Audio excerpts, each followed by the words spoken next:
Unti-unti nang umuusbong ang esports bilang isang lehitimong career path, lalo na sa mga estudyanteng mahilig sa mobile games. Pero sa kabila ng lumalaking suporta para sa industriya, marami pa ring magulang ang nag-aalala sa epekto nito sa pag-aaral ng kanilang mga anak. Silipin natin ang kwento ng tatlong college students na sabay hinaharap ang mga hamon ng akademya at ng professional gaming sa ulat ni teammate Rafael Bandayren. Maraming mga magulang sa Pilipinas ang naniniwalang sa gabal ang paglalaro ng mobile games sa pag-aaral. Pero paano naman kaya ang mga estudyanteng paglalaro ang napupusuang karera? Yan mismo ang dilemang hinaharap ng college students at esports players na sina Kayla Ramos, Abigail Concepcion at Zaira Gilhang ng Team Liquid Philippines. Naniniwala si Kayla o mas kilala sa kanyang IGN na Soju na tamang diskarte lamang ang kailangan upang mabalanse ang mga pinagsasabay na responsibilidad.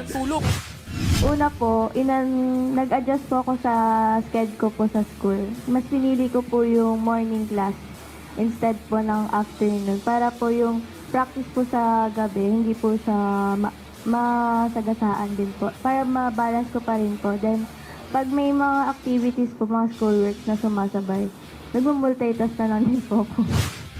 Hirit naman ni Zaira o Zaishi, kahit pausbong ang kanilang mga karera bilang professional esports players, mahalaga pa rin ipagpatuloy ang pag-aaral. Gusto ko pa rin po maging plan B yung pag-aaral ko kasi if ever na hindi ako mag-success ng sobra, at least, andito yung, yung studies ko and yung, kung siguro kung tatanong na bakit pinasasabay at di iset aside muna.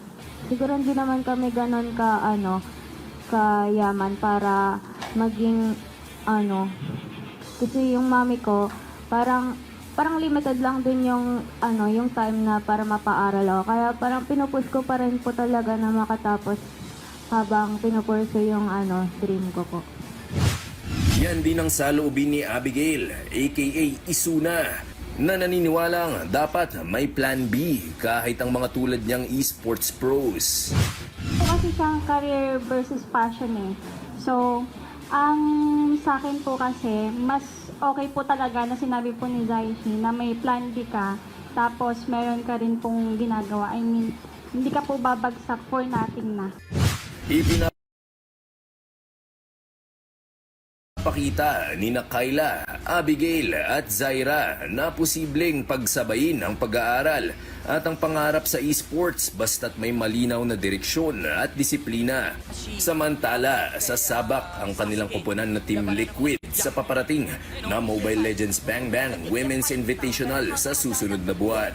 Rafael Bandayrel para sa Atletang Pilipino, para sa Bagong Pilipinas.